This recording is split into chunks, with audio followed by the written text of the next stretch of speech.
আসসালামু আলাইকুম। সবাইকে স্বাগত বাংলা টিভির প্রাইম নিউজে। আপনাদের সাথে আছি আমি নিয়ামতুল্লাহ সিরাজি। শুরুতেই থাকছে এসএনএস হোমলোন সংবাদ শিরোনাম।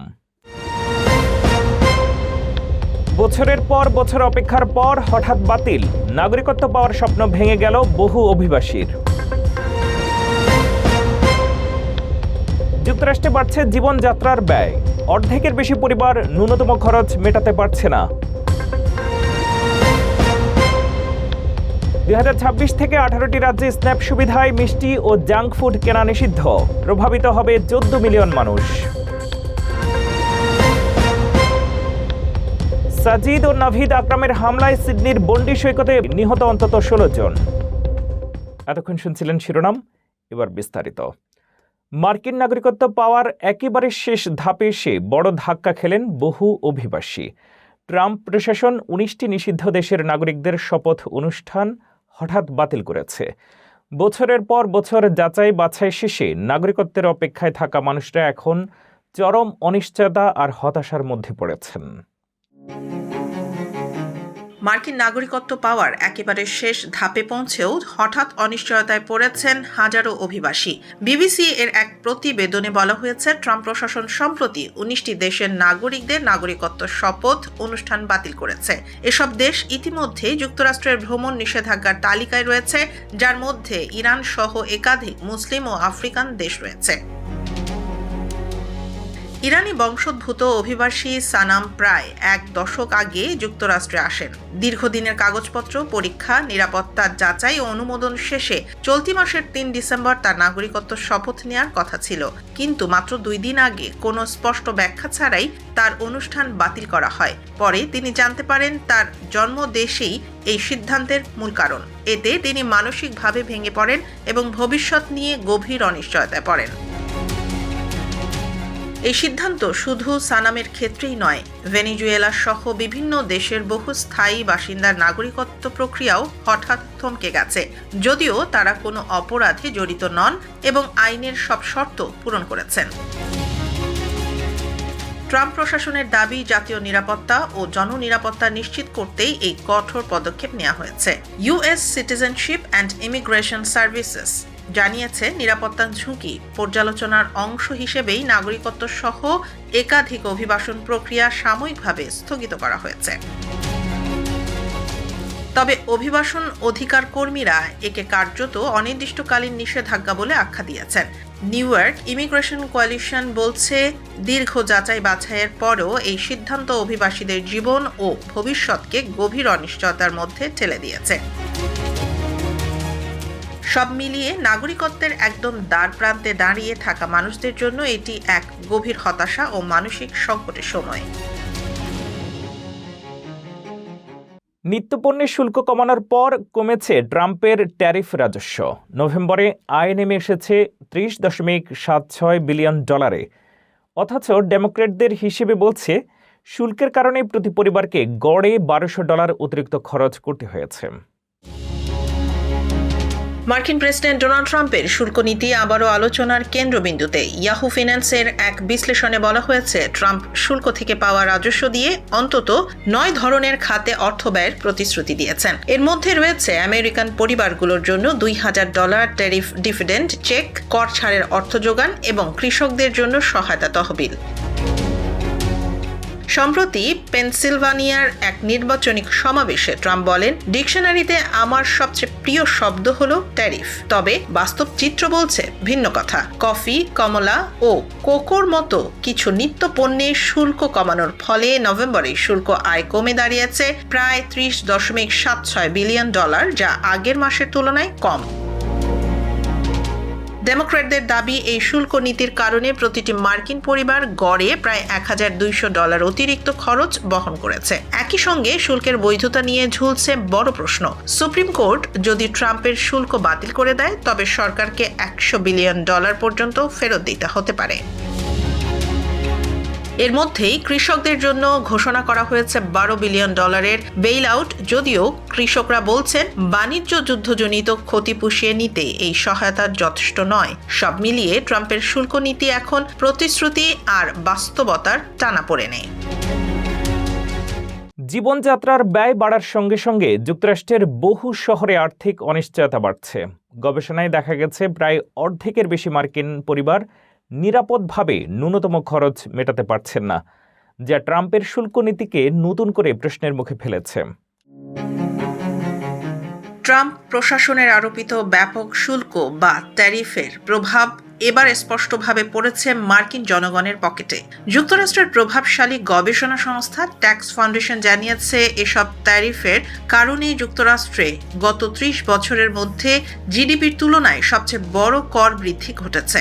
সর্বশেষ এমন কর বৃদ্ধি দেখা গিয়েছিল ১৯৯৩ সালে। প্রতিবেদনে বলা হয়, চীন, কানাডা, মেক্সিকো ও ইউরোপীয় ইউনিয়নের ওপর আরোপিত শুল্কের বোঝা শেষ পর্যন্ত সাধারণ ভোক্তাদের ওপরই পড়ছে। এর ফলে গড়ে একটি মার্কিন পরিবারের কর ব্যয় ২০২৫ সালে যেখানে ছিল প্রায় $১,১০০, সেখানে ২০২৬ সালে তা বেড়ে দাঁড়াবে $১,৪০০।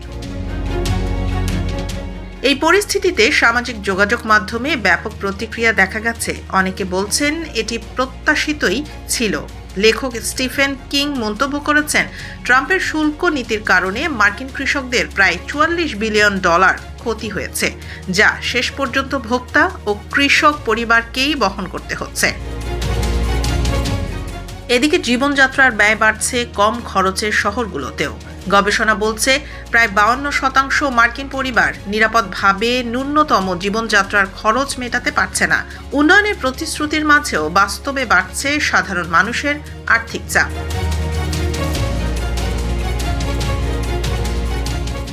২০২৬ থেকে ১৮টি রাজ্যে স্ন্যাপ সুবিধা দিয়ে মিষ্টি ও জাঙ্ক ফুড কেনা বন্ধ হবে। টেক্সাস, ফ্লোরিডা, লুজিয়ানা, হাওয়াই সহ রাজ্যগুলোতে সোডা, ক্যান্ডি, এনার্জি ড্রিঙ্ক এবং প্রস্তুত ডেজার্ট ক্রয় নিষিদ্ধ করা হবে।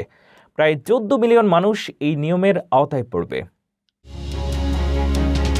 ২০২৬ সাল থেকে যুক্তরাষ্ট্রের ১৮টি রাজ্যে স্ন্যাপ সুবিধার মাধ্যমে জাঙ্ক ফুড কেনা নিষিদ্ধ হচ্ছে। যুক্তরাষ্ট্রের কৃষি বিভাগ USDA এই উদ্যোগের জন্য বিশেষ ছাড় অনুমোদন করেছে। নতুন নিয়ম অনুযায়ী Texas, Oklahoma, Louisiana, Colorado, Florida, West Virginia, Arkansas, Idaho, Indiana, Iowa, Nebraska, Utah, Hawaii, Missouri, North Dakota, South Carolina, Virginia এবং টেনেসি রাজ্যে স্ন্যাপ সুবিধার টাকা দিয়ে সোডা, এনার্জি ড্রিঙ্ক, ক্যান্ডি এবং প্রস্তুত ডেজার্ট কেনা যাবে না। এই বিধিনিষেধ প্রায় ১,৪০,০০,০০০ মানুষকে প্রভাবিত করবে। প্রতিটি রাজ্যের নিষিদ্ধ আইটেমের তালিকা ভিন্ন হতে পারে। USDA বলেছে, এই পদক্ষেপের উদ্দেশ্য হল স্ন্যাপ সুবিধার মাধ্যমে প্রাপ্ত খাবারকে স্বাস্থ্যকর ও পুষ্টিকর করা। ২০১৫ সাল থেকে USDA নিয়মিতভাবে স্ন্যাপ ফুড চয়েস ছাড় অনুমোদন করে আসছে। নতুন পরিবর্তনটি খাদ্যাভ্যাসে ইতিবাচক প্রভাব ফেলবে এবং মানুষের মধ্যে সুস্থ খাবার বাছাই করার মনোভাব তৈরি করবে। বিশেষজ্ঞরা মনে করেন, দীর্ঘমেয়াদে এটি ডায়াবেটিস এবং স্থূলতার মতো স্বাস্থ্য সমস্যার ঝুঁকি কমাতে সাহায্য করবে। এই উদ্যোগ স্ন্যাপ সুবিধার মূল উদ্দেশ্য খাদ্য নিরাপত্তা নিশ্চিত করা, রক্ষার পাশাপাশি স্বাস্থ্য সচেতনতার দিকেও গুরুত্ব দিচ্ছে। সিডনির বন্ডি সৈকতে হানুক্কা উৎসবে ভয়াবহ বন্দুক হামলায় অন্তত ১৬ জন নিহত। পুলিশ জানায়, হামলায় বাবা ছেলে সাজিদ ও নাভিদ আকরাম জড়িত। সাজিদ ঘটনাস্থলে নিহত, নাভিদ আহত অবস্থায় গ্রেফতার। পরিবারের বরাতে জানা গেছে, নাভিদ সহিংস বা চরমপন্থার সঙ্গে যুক্ত নন। অস্ট্রেলিয়ার সিডনির বন্ডি সৈকতে হানুক্কা উৎসবে ভয়াবহ বন্দুক হামলায় অন্তত ১৬ জন নিহত হয়েছেন। পুলিশ জানিয়েছে, হামলায় জড়িত ২ ব্যক্তি বাবা ও ছেলে, সাজিদ আকরাম ও তার ছেলে নাভিদ আকরাম। সাজিদ ঘটনাস্থলে নিহত হয়েছেন আর নাভিদ আহত অবস্থায় গ্রেফতার হয়ে হাসপাতালে।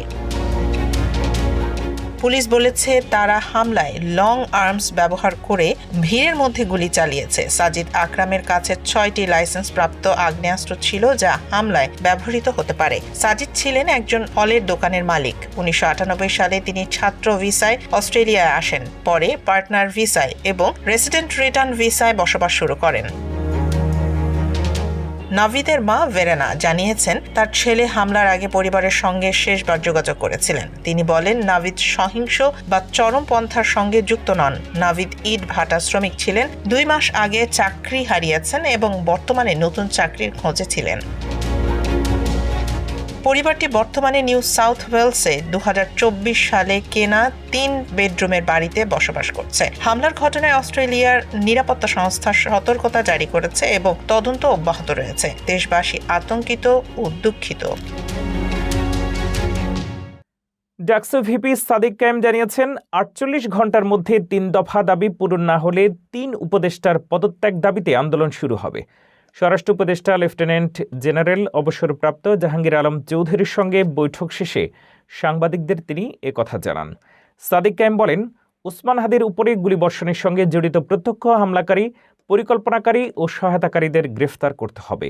গোয়েন্দা সংস্থা ও সংশ্লিষ্ট সকল অর্গানকে দ্রুত জবাবদিহির আওতায় আনতে হবে এবং গাফিলতির প্রমাণ পাওয়া ব্যক্তিদের বিচার করতে হবে। এছাড়া হামলাকে সমর্থনকারী কালচারাল ফ্যাসিস্টদের সামাজিকভাবে বয়কট করতে হবে। দ্বিতীয় দাবিতে তিনি জানিয়েছেন, নিষিদ্ধ আওয়ামী লীগের বিরুদ্ধে এলাকাভিত্তিক অভিযান শুরু করতে হবে এবং সব ধরনের অবৈধ অস্ত্র উদ্ধার করতে হবে। শেষ দাবিতে তিনি ভারতীয় আধিপত্যবাদের বিরুদ্ধে পদক্ষেপ গ্রহণ ও শেখ হাসিনাকে দেশে ফিরিয়ে মানবতাবিরোধী অপরাধে প্রদত্ত রায় কার্যকর করার আহ্বান জানিয়েছেন। সাদিক কায়েমের এই ঘোষণার পর 3 উপদেষ্টার পদত্যাগ দাবিতে আন্দোলনের হুঁশিয়ারি আরও দৃঢ় হয়েছে। ফিরছি বিনোদনের সংবাদ দিয়ে।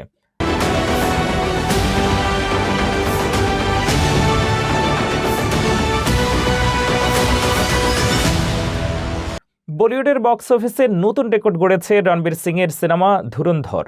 মুক্তির দ্বিতীয় রোববারে সিনেমাটি আয় করেছে 58 কোটি টাকা, যা দক্ষিণ ভারতীয় সুপারস্টার আল্লু অর্জুনের ব্লকবাস্টার ছবি পুষ্পা 2 এর দ্বিতীয় সপ্তাহের 54 কোটি টাকার রেকর্ড ভেঙেছে। মুক্তির মাত্র 10 দিনে ধুরন্ধর ভারতে মোট 351 কোটি 61 লক্ষ টাকা আয় করেছে। সিনেমায় সঞ্জয় দত্ত, অর্জুন রামপাল, অক্ষয় খান্না আর মাধবন অভিনয় করেছেন। দ্বিতীয় সপ্তাহান্তে সিনেমাটি মোট আয় করেছে প্রায় 111 কোটি টাকা। বাণিজ্য বিশ্লেষকরা মনে করছেন, বড় কোনো নতুন সিনেমা মুক্তি না পাওয়ায় বড়দিন ও নববর্ষের ছুটিতে ধুরন্ধর দ্রুত 500 কোটি রুপির ক্লাবে প্রবেশ করতে পারে। রণবীর সিং এর এই সফলতা তাকে বর্তমানে ভারতীয় বক্স অফিসের শীর্ষে স্থাপন করেছে। শেষ করছি খেলার সংবাদ দিয়ে।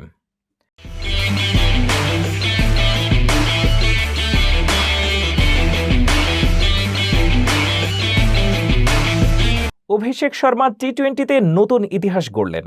মাত্র 1 সপ্তাহ আগে হায়দ্রাবাদে বাংলার বিপক্ষে সৈয়দ মুস্তাক আলী ট্রফিতে 32 বলে সেঞ্চুরি হাঁকিয়ে তিনি সাড়া ফেলে দেন। সেই ম্যাচে 1 বছরে 100 টি-20 6 মারার রেকর্ডও গড়েন তিনি। গত রবিবার ধর্মশালায় দক্ষিণ আফ্রিকার বিপক্ষে তৃতীয় ম্যাচে 118 রানের লক্ষ্যে নামেন অভিষেক। মাত্র 18 বল খেলে 35 রান সংগ্রহ করেন, 3টি করে 4 ও 6 মারেন। এই 6 মারার মাধ্যমে তার টি-20তে মোট 6-এর সংখ্যা 300 ছাড়িয়ে যায়। এটি ভারতের ব্যাটারদের মধ্যে দ্রুততম রেকর্ড। এছাড়া অভিষেক প্রথম ভারতীয় হিসেবে 3টি ভিন্ন ম্যাচে প্রথম বলে ছক্কা মারার কীর্তিও গড়েছেন। এর আগে এই কীর্তি কেবল রোহিত শর্মা, জয়সওয়াল এবং স্যামসনের দখলে ছিল। এখন অভিষেকের নামে সর্বাধিক 3 বার প্রথম বলে ছক্কা মারার রেকর্ড রয়েছে। এ ছিল বাংলা ওয়ান টিভির প্রাইম নিউজে। পরবর্তী প্রাইম নিউজ দেখার আমন্ত্রণ জানিয়ে শেষ করছি এখানেই। এতক্ষণ সাথে থাকার জন্য ধন্যবাদ।